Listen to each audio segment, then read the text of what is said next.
7 types of রেস্টের মধ্যে আজ কথা বলবো ইমোশনাল রেস্ট নিয়ে। ইমোশনস আমাদের লাইফে একটা খুব গুরুত্বপূর্ণ রোল প্লে করে।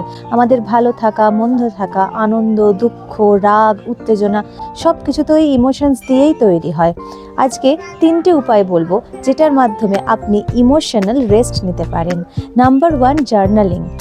কোনো সময় যখন আমাদের ইমোশনাল ওভারলোড হয়ে যায় তখন আমাদের ইমোশনসকে বের করে দেওয়া দরকার। কিভাবে বার করবেন? নিজের ভেতর থেকে জার্নালিংয়ের মাধ্যমে।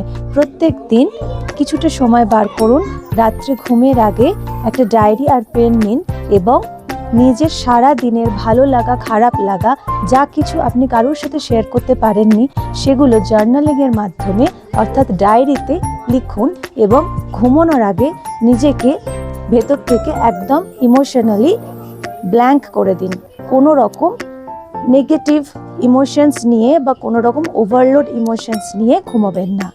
নাম্বার 2, নিজের বাউন্ডারি সেট করুন, অর্থাৎ নিজের ভালো লাগা, খারাপ লাগা তাদের সাথে শেয়ার করুন যারা সেটার ভ্যালু বুঝবে।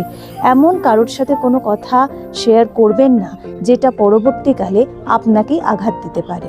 নাম্বার 3, যাকে আপনি সবথেকে বেশি ট্রাস্ট করেন তার সাথেই সবথেকে আপনার লাইফের সিক্রেটিভ কথা শেয়ার করুন। যে কোনো কারোর সাথে যে কোনো কথা শেয়ার করার আগে ভাবুন যে সেটা যেন পরবর্তীকালে আপনার কাছে ইমোশনাল বার্ডেন না নিয়ে আসে। আরও এইরকম ভিডিও পেতে এই চ্যানেলটিকে লাইক করুন এবং সাবস্ক্রাইব করে রাখুন।